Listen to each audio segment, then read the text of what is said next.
Nilgiri new living ଚର୍ଚ୍ଚରେ ବିଶ୍ୱ ଶୁଭ ଶୁକ୍ରବାର ଦିବସ ପାଳିତ। ମନୁଷ୍ୟ ସୃଷ୍ଟିଠାରୁ ଆଜି ପର୍ଯ୍ୟନ୍ତ ପ୍ରଭୁ ଯୀଶୁଙ୍କର ଜନ୍ମ ଓ ସ୍ୱର୍ଗାରୋହଣ ଏକ ବୈଚିତ୍ର୍ୟମୟ ଘଟଣା। ଯେତେବେଳେ ଧରାପୃଷ୍ଠରେ ପାପର ସଂଖ୍ୟା ବଢ଼ି ଚାଲେ, ସେତେବେଳେ ଭଗବାନ ଯୀଶୁ ରୂପରେ ପୃଥିବୀ ପୃଷ୍ଠରେ ଧରାବତରଣ କରନ୍ତି। ସମୟ ଥିଲା ମାତ୍ର 32 ବର୍ଷ ଏବଂ ଯେଉଁଦିନ ପ୍ରଭୁ ସ୍ୱର୍ଗାରୋହଣ କଲେ ସେଦିନ ଥିଲା ଶୁକ୍ରବାର। ସେହିଦିନଠାରୁ ପ୍ରଭୁ ଯୀଶୁଙ୍କ ଉଦ୍ଦେଶ୍ୟରେ ଖ୍ରୀଷ୍ଟାବଲମ୍ବୀମାନେ ଶୁଭ ଶୁକ୍ରବାର ପାଳନ କରି ଆସୁଛନ୍ତି।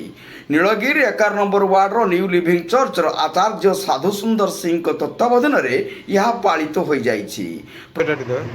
ମୋ ନାଁ ହେଉଛି ଆଚାର୍ଯ୍ୟ ସାଧୁ ସୁନ୍ଦର ସିଂହ, ନ୍ୟୁ ଲିଭିଂ ଚର୍ଚ୍ଚ ପ୍ରତିଷ୍ଠାତା। କ'ଣ ପାଇଁ ଆଜି ଉଦ୍ଦେଶ୍ୟ ବିଷୟରେ କହିଲେ ଆପଣ? ଆଜିର ଉଦ୍ଦେଶ୍ୟ ହେଲା, ଆଜି ହେଉଛି ଗୁଡ୍ ଫ୍ରାଇଡେ। ସାରା ପୃଥିବୀ ଏହି ଗୁଡ୍ ଫ୍ରାଇଡେ ପ୍ରତିପାଳନ କରୁଅଛନ୍ତି। କାରଣ ଆଜି ଏହି ଜଗତର ଲୋକମାନେ ଏକ ଉଦ୍ଧାରକର୍ତ୍ତାଙ୍କୁ ଖୋଜୁଥିଲେ। କିଏ ଏହି ଜଗତ ମାନବ ସମାଜ ପାଇଁ ମୃତ୍ୟୁବରଣ କରି ତାହାଙ୍କୁ ବଞ୍ଚେଇବ, ପରିତ୍ରାଣ ଦେବ।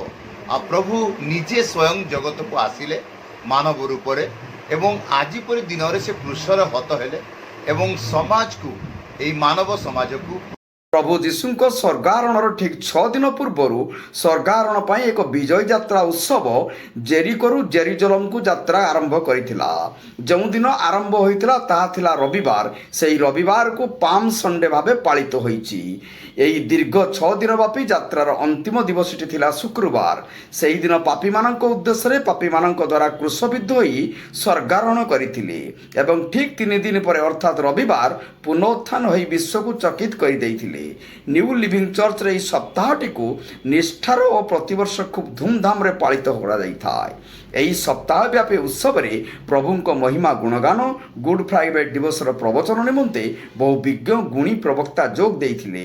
ଏହି ଉତ୍ସବରେ ପ୍ରାୟ 5000 ଊର୍ଦ୍ଧ୍ୱ ଭକ୍ତଙ୍କ ସମାଗମ ପରିଲକ୍ଷିତ ହୋଇଛି। ଏହି ମହାନ ପବିତ୍ର ଦିବସର ମୁଖ୍ୟ ପରଦା ପୃଷ୍ଠପୋଷକ ଆଚାର୍ଯ୍ୟ ସାଧୁ ସୁନ୍ଦର ସିଂ, ରେଭିରେଣ୍ଡର ଆରତୀ ମନ୍ତ୍ରୀ ବାଲେଶ୍ୱର, ସୁରେଶ ସିଂ, ସାରା ସିଂ, ବାସୁଦେବ ସିଂ, ଭାନୁ ସିଂ, ମଧୁସୁନ୍ଦର ସିଂ, ପ୍ରତ୍ୟୁଷ ସୁନ୍ଦର ସିଂ ଯୋଗ ଦେଇଥିଲେ। ନୀଳଗିରିରୁ ମନୋଜ ମହାନ୍ତିଙ୍କ ରିପୋର୍ଟ, ଜନତା ଏକ୍ସପ୍ରେସ।